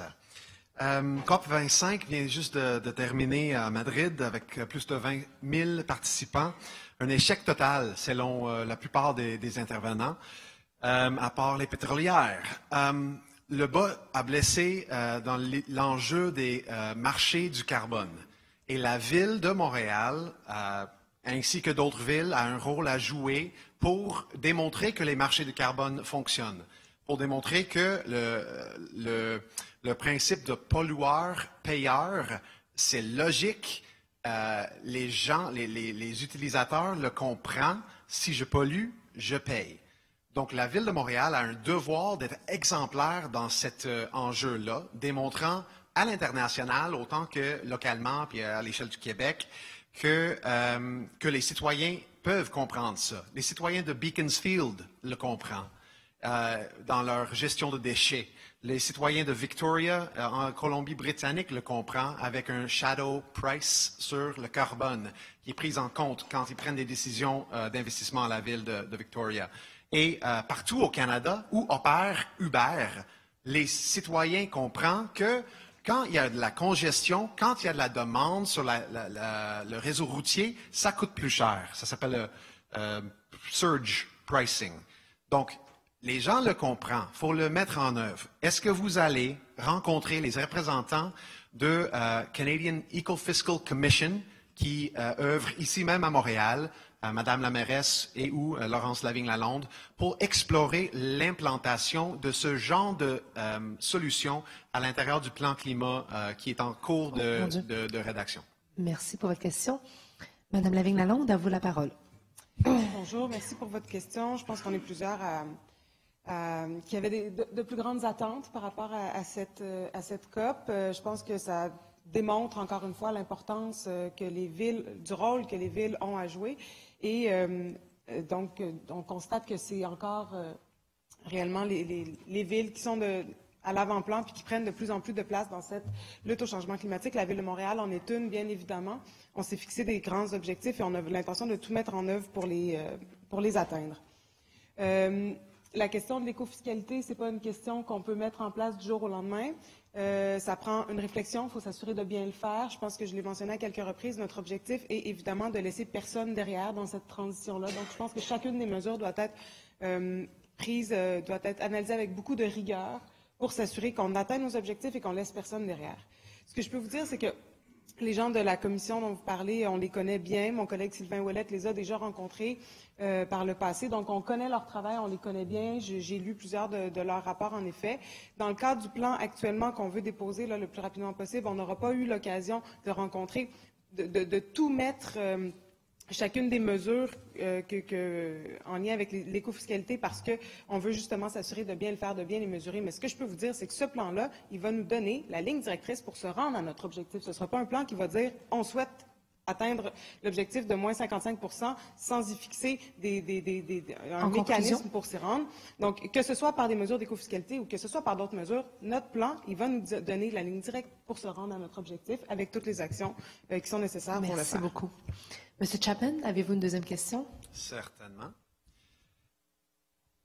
On sait que les mesures écofiscales sont justes et égalitaires à la base. Donc, je vous rappelle qu'en taxant la pollution, on va faire payer plus aux gens qui polluent plus, dont les plus riches. En général, c'est le cas. Lors de la présentation du budget 2020, Serge Lamontagne, directeur général de la Ville, a dit, puis je résume, nous allons aller au-delà des... sorry, in English. We will be going further to incorporate sustainable procurement policies in the city's purchasing decisions. Moi, j'aimerais savoir à quel point est-ce que, en 2020, chose qui n'a pas été reflétée dans les documents budgétaires, est-ce que vous allez appliquer ces politiques-là à toute décision de la Ville? On parle d'un budget énorme, un pouvoir d'achat énorme et une influence énorme sur les entreprises qui œuvrent sur l'île de Montréal. Merci, vous avez la possibilité Chapman. d'inciter les bonnes pratiques auprès des entreprises Merci, quand vous allez le faire. Chapman. Madame Lavigne-Lalonde, à vous la parole. Je tiens d'abord à dire qu'on a le droit d'avoir des opinions qui sont divergentes sur le fait que l'écofiscalité n'a jamais d'impact sur les personnes les plus vulnérables. Je pense que ce n'est pas noir ou blanc tant que ça. Je pense qu'il faut s'assurer de faire les choses comme il faut et de prendre le temps de travailler avec rigueur et de ne pas faire des généralités comme celle-là. On pourrait passer à côté de certains éléments. Pour ce qui est de l'approvisionnement, ou des genres de tests climat, comme vous le mentionnez. Notre objectif, c'est d'être une ville qui va être exemplaire. On pense que si on a des choses à demander aux citoyens, aux entreprises, à tout le monde qui qui circulent et qui habitent le territoire de la Ville de Montréal, c'est certainement en donnant l'exemple dans nos façons de faire. Donc, on a déjà commencé à y travailler et on a l'intention d'aller plus rapidement par justement nos politiques d'approvisionnement, bien évidemment, et par l'ensemble des activités que la Ville de Montréal déploie sur le territoire. On a déjà commencé par des véhicules, on a déjà commencé aussi avec les balais, là, les Madvac ou les éléphants qui sont de plus en plus électriques. Donc on est devenu ville équitable aussi. Donc dans l'ensemble de ce qu'on fait, on veut donner le bon exemple pour s'assurer qu'on soit irréprochable et qu'après ça, on ait plus de crédibilité pour que les gens aient envie d'embarquer avec nous. Merci, M. Chapman, pour vos questions. Bonne soirée. Bonne soirée. J'invite maintenant M. Mayou à rentrer dans la salle du Conseil.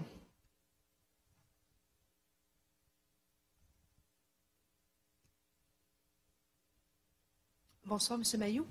Bonsoir. Bonsoir les membres du Conseil. Alors, moi, je suis un résident de Mercier-Hochelaga Maisonneuve. J'aimerais revenir sur la réponse que vous avez faite, M. Ouellet, à M. Poitras tout à l'heure. Vous mentionnez que l'idéal, ce serait de combler nos pentes de garage. Moi, je me demande en quoi ça va régler une partie du problème. Donc, je ne suis pas convaincu que c'est vraiment le problème. Mais ça n'empêchera pas de l'eau du toit, si c'est une auto-inondation, de revenir pareil dans l'égout en comblant la pente. Merci pour votre question. M. Ouellet, à vous la parole. Oui, alors merci beaucoup, M. Mayou. Écoutez, premièrement, il faut savoir que combler la pente de garage, oui, c'est une solution, mais en même temps, il faut bien vraiment analyser votre cas précis pour savoir si c'est vraiment la seule solution de possible, parce qu'on s'entend qu'il y a quand même des impacts importants avec ça. Donc, évidemment, on propose pas cette solution-là pour le fun. C'est vraiment en dernier recours que cette solution-là est proposée. Il faut savoir également que même si, par exemple, avec le drain de toit, on a même fait des tests grandeur nature dans le cadre de... Bon, c'est une poursuite, là, donc on a fait ça pour un juge. On a vu, là, ça a été fait dans nos laboratoires, la pression de l'eau, l'important, même s'il y a de l'eau dans votre toit et que l'égout est plein, c'est pas grave parce que la différence d'hauteur fait en sorte que l'eau va quand même, elle ne s'accumulera pas sur votre toit. À cause de la gravité. C'est le même principe qu'on utilise avec l'eau potable. Là, on a nos réservoirs sur la montagne, puis il y a de la pression jusqu'en bas, puis tout ça est en gravité. Donc, en fait, le problème qu'on a, pourquoi des fois on dit dans certains cas qu'il faut combler l'entrée de garage, c'est que des fois, il y a une pluie qui est tellement intense que l'eau n'a même pas le temps de rentrer des fois dans l'épuiseur. Même si des fois l'épuiseur est plein, mais même s'il n'est pas plein, des fois, il n'y a même pas le temps de rentrer. L'eau passe par-dessus et elle va directement au point bas. Et c'est là, des fois, que s'il y a une combinaison de cuvette naturelle sur la rue et pente de garage au bas de la cuvette, bien, écoutez, là, l'eau se rend directement par l'entrée. En conclusion? Mais je ne connais pas assez votre cas spécifique et de toute façon, comme j'ai dit tout à l'heure, il faut quand même analyser davantage. Je ne veux pas que vous sortiez ce soir en disant qu'il faut absolument que je remplisse mon garage. Merci, M. Ouellet. Avez-vous une deuxième question, M. Mayou? Je n'avais pas l'intention de sortir en disant c'est la solution, parce que jusqu'à présent, c'est la seule solution que votre inspecteur et les gens de la ville et le maire de l'arrondissement, d'ailleurs, via son attaché politique, nous a répondu. Alors, c'est pour ça que je vous posais la question. L'autre point que j'ai là-dessus, je ne sais pas si vous le savez, ces travaux-là, ça a été permis par la ville autrefois. Je sais qu'aujourd'hui, ce n'est pas l'idéal, mais vous l'avez autorisé dans le passé. Alors, moi, pourquoi je payerais pour des choses qui ont été autorisées dans le passé? Si on fait des travaux comme ça, ça va coûter extrêmement cher. Et d'autant plus que si je bloque ma pente de garage, j'ai plus une deuxième porte de sortie à l'avant. Je viens de contrevenir au règlement d'incendie.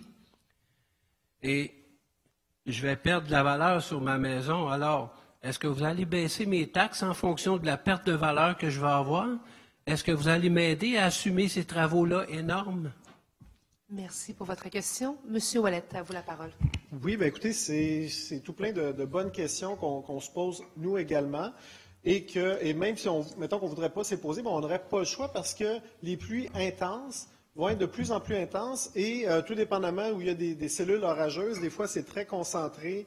L'été passé, c'était à Saint-Léonard. Il y a quelques années, c'était dans le SIC. Je veux dire, tout le monde est à risque. Donc, en fait, à partir de maintenant, la réalité change et elle va continuer de changer. Oui, vous avez probablement eu un permis, ou en tout cas, l'entrepreneur a eu un permis conforme, mais même si c'était conforme il y a 50 ans, la réalité a changé. Donc, il faut absolument changer nos règlements. Après ça, aussi nos programmes au niveau de l'habitation. Donc, c'est tout ça qu'on est en train de regarder, mais en même temps, règle générale, l'égout, il y aura toujours une pluie assez intense pour qu'il déborde. Donc, c'est pour ça que s'il y a une combinaison spécifique du fait que si vous êtes dans le bas d'une pente avec une entrée de garage, on ne peut jamais garantir que le puisard ne va jamais refouler. C'est impossible. C'est pas comme ça que c'est conçu, le réseau d'égout. Merci, M. Ouellet. Merci pour vos questions, M. Mayou. Merci. J'en profite pour vous souhaiter des joyeuses fêtes. Et on se donne rendez-vous au prochain conseil, M. Blais, en février. On se revoit. Merci, M. Mayou. Joyeuse fête à vous aussi. J'invite maintenant M. François Picard à rentrer dans la salle. Bonsoir, M. Picard. Bonsoir, Madame la Présidente.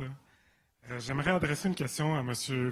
Benoît Doré concernant la discrimination systémique. J'ai écouté les consultations publiques sur le sujet, je me suis informé, et il y a certains points qui méritent d'être relevés. Par exemple, il y a un employé sur 3 à la Ville de Montréal qui ne remplit pas son formulaire sur la diversité.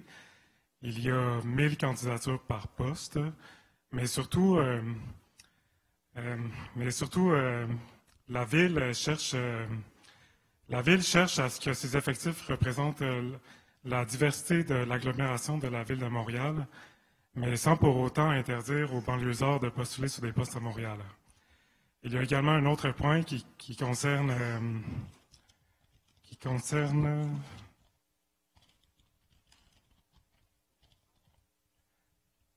Il y a aussi un autre point qui concerne la façon dont vous mesurez l'écart de représentativité des employés par rapport à l'agglomération.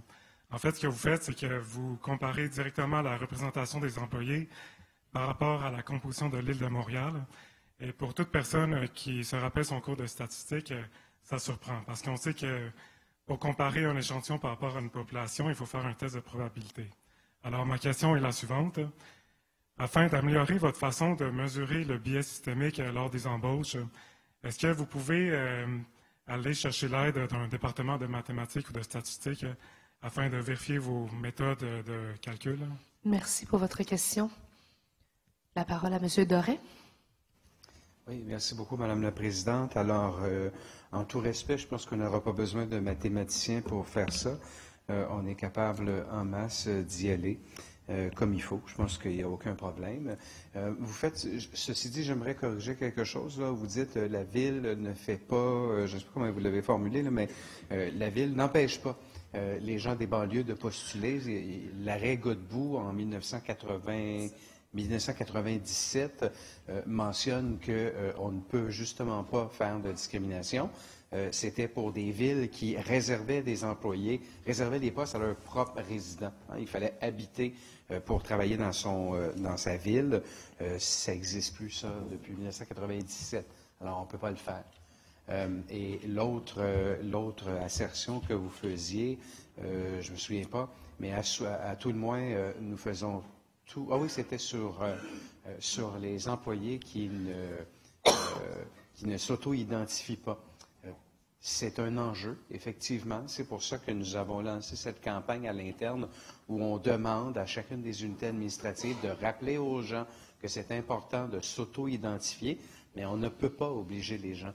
Si les gens, pour toutes sortes de raisons, ne veulent pas s'identifier comme l'une des minorités visibles ou autochtones ou quelqu'un qui présente un handicap, on ne peut pas les obliger. Alors, il y a des gens qui, par choix, ne veulent pas. En conclusion, merci, M. Doré. M. Picard, avez-vous une deuxième question? Oui, j'aimerais poser une deuxième question. C'est toujours sur l'aspect de faire vérifier les méthodes de calcul que vous utilisez. En fait, j'ai lu le rapport sur les interpellations racisées qui a été écrit par 3 sociologues. Et je crois que sur un débat qui est aussi sensible et émotif que ça, c'est important d'être objectif et rigoureux. Et malheureusement, les 3 sociologues n'ont pas suivi la méthode scientifique. Dans la méthode scientifique, il faut extraire les valeurs aberrantes, ne pas les considérer dans l'analyse.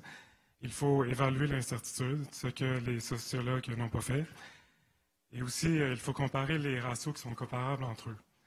Et puis, en fait, j'aimerais vous poser sensiblement la même question. Est-ce que c'est possible de faire réviser ce rapport pour s'assurer que ce rapport suive la bonne méthode scientifique? Merci pour votre question. Madame Filato, à vous la parole. Merci, Madame la Présidente. Merci pour votre question. Donc, le rapport dont vous parlez fait référence au rapport qui a été donné par le mandat qui a été donné par le SPVM à des chercheurs indépendants. Sachez qu'il va y avoir un deuxième mandat qui va être donné à d'autres chercheurs. Ceci étant dit, on a confiance que les chercheurs ont fait un rapport avec toute l'information qu'ils avaient. C'est des universitaires qui ont quand même une bonne réputation, qui sont crédibles. Mais effectivement, on peut aller plus loin. On va aller chercher d'autres données qui sont plus qualitatives également. Mais on prend en note vos préoccupations et on va en discuter avec le SPVM. Merci. Merci, Mme Filato. Merci. Merci, M. Picard. Bonne soirée. J'invite maintenant M. Miquet à rentrer dans la salle du Conseil.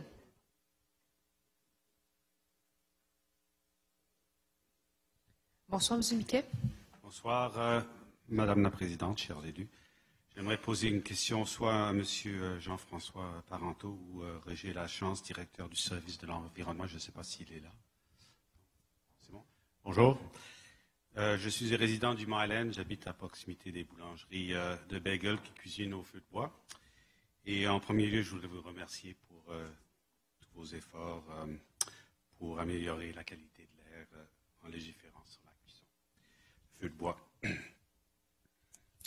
Selon Santé et Environnement Canada, en plus des particules fines, la fumée de bois contient d'autres substances chimiques qui nuisent gravement à la santé, dont le monoxyde de carbone, les oxydes d'azote, les composés organiques volatiles, la formaldéhyde, dioxine furane, entre autres.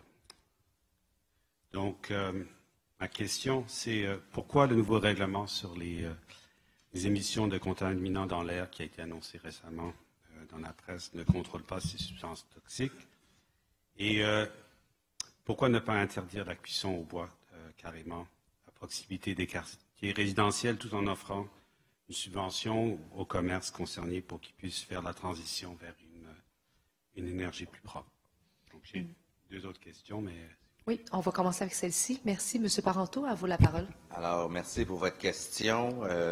Justement, ce dossier reste un dossier sur lequel nous travaillons encore et que nous devrions faire une annonce en début d'année. Il faut savoir que la cuisson, on a légiféré sur les foyers au bois pour réduire le nombre de particules fines. On va travailler sur une politique pour la cuisson au bois. Puis quand je parle de cuisson au bois, il faut bien différencier cuisson au bois et charbon de bois et les grillades, qui n'est pas la même chose. Et maintenant, on sait qu'il existe des filtres. Justement, la DRSP a fait des études. On a vu que certaines installations fonctionnent et certainement qu'on pourra travailler autour des recommandations de la DRSP dans les prochaines mois, semaines, pour essayer de contrer une certaine irritabilité dans un secteur, dans les secteurs où il y a un usage, je vous dirais, commercial ou industriel dans une zone résidentielle. D'accord. Merci. Votre deuxième question? Oui, juste une petite question. Mais il existait déjà un règlement, dont le règlement 90, qui contrôlait les émanations industrielles. Et seulement 2 commerces sur presque une centaine sont présentement équipés d'un système de filtration. Comment espérez-vous faire respecter la nouvelle réglementation? Et est-ce que vous allez interdire la cuisson au feu de bois lorsqu'il y a des prévisions de smog ou des jours de mauvaise qualité de l'air, comme c'est le cas pour les appareils résidentiels? Merci. M. Parenteau. Alors, comme je vous ai dit, il y aura une annonce qui sera faite en début d'année. Évidemment, je vous ferai pas le plaisir de vous l'annoncer ce soir, la teneur de ce règlement.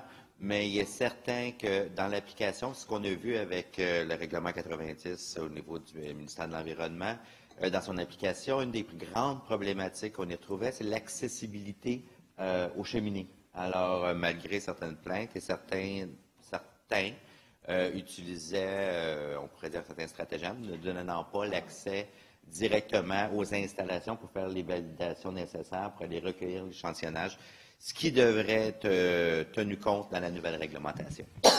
D'accord, merci. Merci. Merci pour vos questions. Bonne soirée. J'invite maintenant M. Gilbert Bauer à rentrer dans la salle du Conseil. Bauer, excusez-moi. Bonsoir. Bonsoir, Madame la Présidente. Bonsoir, Messieurs, Dames du Conseil. Je commence d'abord en déposant un document. Je vais vous dire de quoi il s'agit en quelques secondes. Il s'agit du beau journal, l'autre journal. J'ai vu un article très intéressant sur les impacts de toutes les nouvelles technologies numériques sur l'environnement.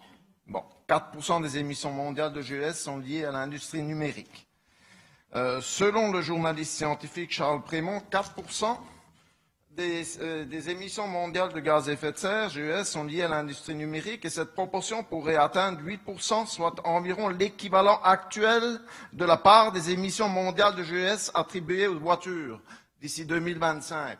Alors, je vous dépose ce journal-là au greffier. Si je peux à votre gauche. À votre gauche, oui. Voilà, c'est la page 6, la rubrique Le contre-pied. Très intéressant aussi de parler un peu du numérique, de l'effet des nouvelles technologies sur l'environnement. On n'en parle jamais assez. Là, de ça. Alors, parce que là, il y a une course mondiale vers le tout numérique partout, dans n'importe quelle situation, pour n'importe quelle, dans notre vie, à tous les niveaux. Là. Alors, il faudrait peut-être méditer ces études-là un peu sur les impacts du numérique sur l'environnement. Maintenant, ma question est la suivante. Là, on nous a annoncé qu'il y aura des bornes de stationnement dites intelligentes qui vont être installées. Votre question? Oui. Est-ce qu'il y aura, parce que j'ai vu selon les photos, qu'il n'y aura même pas possibilité de payer en argent en espèces sur des bornes de stationnement intelligentes? Votre question? Est-ce qu'il y aura moyen de payer en argent en espèces? Est-ce qu'il pourrait inclure un système pour pouvoir payer en argent en espèces? Merci pour votre question. La parole à M. Cadwell. Merci beaucoup pour votre question. Je vais passer sur le préambule et je vais aller directement donc à la question. Donc, les bornes de stationnement à Montréal permettent le paiement en espèces toujours. Ils permettent le paiement avec carte de crédit et on peut payer via l'application. Donc, le paiement en espèces est toujours permis. Non, je parle des nouvelles bornes qu'on nous a annoncées, là, les intelligentes. Est-ce que ça sera toujours, il y aura toujours une possibilité de payer en argent en espèces? Là. On va laisser M. Cadwell finir. La réponse est oui. Ah bon, merci beaucoup. Avez-vous une deuxième question? Oui, mais c'est un autre sujet. Est-ce que je peux? Bien sûr, oui. OK. Alors, c'est concernant les 300 bus qui viennent d'être commandés là, pour la STM. Alors, je me suis aperçu qu'il y a de moins en moins de bus articulés en circulation, surtout sur la ligne 165. Est-ce que parmi ces 300 bus, il y aura 100, 150 bus articulés? Parce que ça prendrait beaucoup plus de bus articulés, là. Merci pour votre question. Monsieur Sauvé, à vous la parole. Bonsoir, M. Bauer, content de vous voir. Dans la commande de 300 autobus, non, il n'y en a pas d'articulé dans ces commandes-là. Mais bonne nouvelle, juste tantôt, on a approuvé un règlement d'emprunt pour que l'STM achète les autobus articulés pour le nouveau SRB P9. Donc, effectivement, il va y en avoir plus dans la même flotte et ils vont être stationnés à la garage Bellechasse. Donc, bonne nouvelle. Mais sur les autres lignes, est-ce que le 165 va nous avoir? Merci, M. Bauer. Merci, bonne soirée. Joyeuse fête à vous aussi. Merci. Alors, M. Robson Kramer, je vous invite à rentrer dans la salle. Bonsoir. Bonsoir. Je suis désolé, je vais parler en anglais. No problem. Go ahead. It's easier for me that way. Absolutely. Thanks for your time. I just wanted to talk to you guys. I work at one of the record stores on Bernard in the Mile End. Recently, we've been in the news a lot about some of the fines that we've received in excess of $2,900 for staying open past 5. Like Laura earlier tonight at Citizen Vintage, we were paid a visit from an inspector. Basically, my question tonight is when will we be exempt from these laws? I've already spoken with different members of government in the last few days. I've heard from Richard Ryan, and Valerie Plant has also responded on Twitter, and I appreciate the attention. We also got the attention recently of the provincial government too. Pierre Fitzgibbon has said that they would look into our situation if a formal proposal was given, which as of today we have, and a big part of that is having us be exempt under the current laws that are allowed to libraries, which we feel we are, as we're not a big chain. We're actually just small independent stores that to our own detriment, just try to provide as much as we can to a community of independent musicians and artists. Thank you. So my question is, Yeah. when will this exemption happen? Thank you for your question. Monsieur Baudry, à vous la parole. Oui, merci beaucoup pour votre question. You don't mind if I respond in French? Non, vas-y. Okay, it's going to be more easier for me then. Ben écoutez, oui, comme vous l'avez dit, la mairesse a été très, très rapidement inquiète par rapport à cette situation-là. Je vous rappelle qu'on est vraiment une administration qui a mis énormément d'énergie, énormément de financement au niveau du petit commerce indépendant. On y croit, c'est ce qui fait Montréal, ça a des impacts au niveau économique, ça a des impacts aussi au niveau de la transition écologique quand on a des commerces de proximité. Ça contribue à la qualité de vie, vous contribuez à la culture, vous, dans votre commerce, particulièrement, donc on y croit. Alors, actuellement, ce qu'on fait, c'est qu'on est en train de voir quelle est l'option la plus structurante, parce qu'il y a votre enjeu à vous, qui est spécifique au niveau des disquaires, puis il peut y avoir une réponse pour cet enjeu-là, mais il y a d'autres types de commerces, on en a vu d'ailleurs tout à l'heure, qui sont arrivés avec des enjeux similaires, mais que ce n'est pas le même type de commerce que vous. Et on veut s'assurer d'amener une réponse structurante pour l'extension des heures d'ouverture. Donc, en début d'année, on va arriver avec une proposition. Ils travaillent actuellement. On regarde ce qui est possible de faire ou de ne pas faire pour vous revenir avec une situation. Sachez que je suis en contact pour l'enjeu des disquaires aussi avec M. Ryan, avec votre maire d'arrondissement aussi, M. Rabouin, qui sont très préoccupés par la situation et qui la suivent de très, très près. Donc, dès le début d'année, on va pouvoir vous revenir avec des propositions qui sont concrètes, qui vont être intéressantes pour vous, mais qui vont être aussi structurantes pour le commerce, comme notre administration a toujours fait au niveau du commerce de proximité. Merci, M. Baudry. Do you have a second question?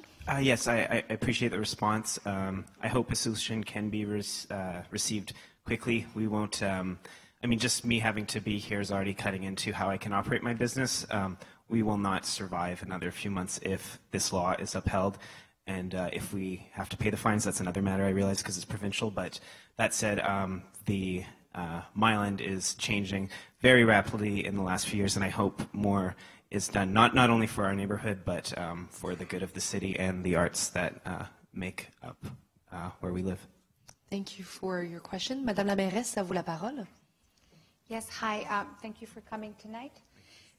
Not to repeat everything that was said, but I can definitely understand that you're looking for a very specific, or at least I have an idea of how long this is going to take. I have to say the fact that you have been very proactive on asking questions to the administration, but also to the provincial level. And I didn't know about Mr. Fitzgibbon's answer, so this is going to help. So, but I'll be very honest with you. We do need few months, and when I say few months, to me, it's definitely lower than 6 months. But just in order to come up with a plan that will be connected to the different type of businesses, like Monsieur Baudry said, I think that having small businesses is so crucial for our local business streets, but also there's always this. I would say, balance we need to find with also people living around. And I'm not talking about your business necessarily, but other type of businesses. So I'm definitely asking for a few months, but we will be moving fast because we truly believe in how important small businesses like yours and others are important. So thank you for coming. Thank you. Thank you for your questions. Have a great holiday. Alors, ceci complète la période de questions du public. Je remercie toutes les personnes qui se sont déplacées ce soir pour venir poser des questions. Et donc, je vous rappelle qu'il y en a également une demain matin si nous revenons demain matin. Alors, vous êtes les bienvenus demain à 9h30 pour poser des questions. Sur ça, on reprend l'ordre du jour. Alors, Monsieur le leader. Alors,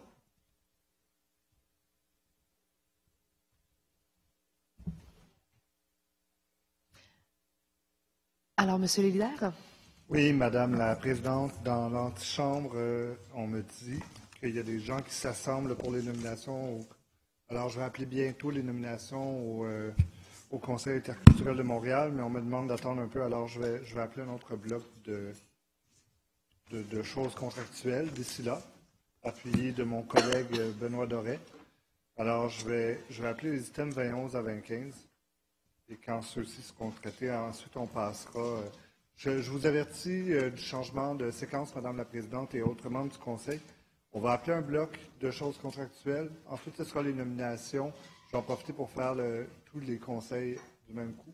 Et ensuite, on fera le bloc que j'appellerai le bloc Technoparc, c'est-à-dire les 4 items à l'ordre du jour qui sont éparpillés dans l'ordre du jour que j'ai regroupés et qui concernent le Technoparc.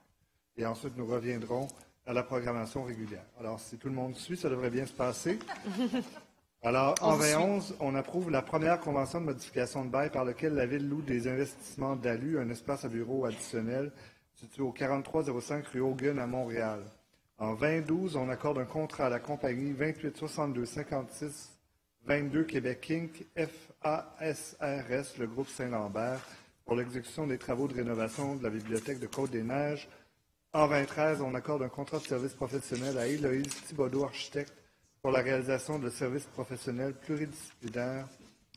En 2014, on accorde un contrat de gré à gré à Placement Potentiel Inc., un OBNL. Et en 2015, on accorde un contrat de gré à gré à Accès Service, un autre OBNL, pour du gardiennage